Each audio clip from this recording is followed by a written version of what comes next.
হলফনামা নিয়ে তো সুজন কাজ করে থাকে, এবারের হলফনামায় কিরকম দেখতে পাচ্ছেন, কেমন হলফনামা পেয়েছেন?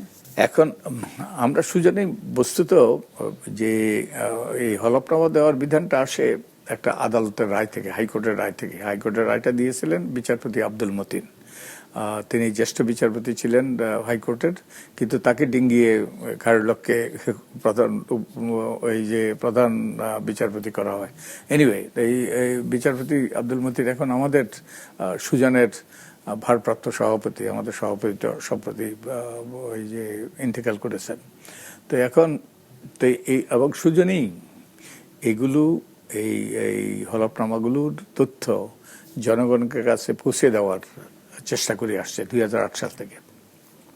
তো হলফনামা আগে যেগুলো হলফনামা দিত মোটামুটি একটা রাজনৈতিক দলগুলো, রাজনৈতিক নেতারা যারা প্রার্থী হয়েছেন তারা মোটামুটি একটা গ্রহণযোগ্য হলফনামা দেওয়ার চেষ্টা করত।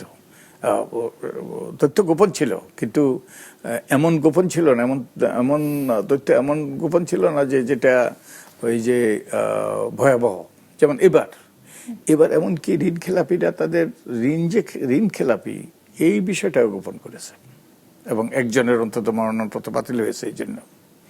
অ্যান্ড তো এখন দিন দিন এই ব্যাপারে আরো এই যে রাজনৈতিক দলগুলো এবং তাদের প্রার্থীরা শিথিল হয়েছে, অর্থাৎ দেওয়ার খাতিরে একটা দিচ্ছে, এবং এতে অনেক তথ্য গোপন হচ্ছে এবং তথ্যের বিভ্রান্তিমূলক তথ্য দেওয়া হচ্ছে। এখন এই হলফনামার মাধ্যমে তথ্য দেওয়ার উদ্দেশ্য হলো জনগণকে, ভোটারদেরকে ক্ষমতায়িত করা তথ্যের ভিত্তিতে, যাতে তারা এই সকল তথ্য ব্যবহার করে জেনে শুনে বুঝে ভোটাধিকার প্রয়োগ করবে সৎ মানুষের পক্ষে, যোগ্য মানুষের পক্ষে, জনকল্যাণ নিবেদিত যারা তাদের পক্ষে। কিন্তু যদি ভুল এবং বিভ্রান্তিমূলক তথ্য দেওয়া হয় তাহলে কিন্তু জনগণ বিভ্রান্তই হয়। এটা জনগণের কোনোভাবে ক্ষমতায়িত করে না। তো দিন দিন এগুলোর মান কমছে।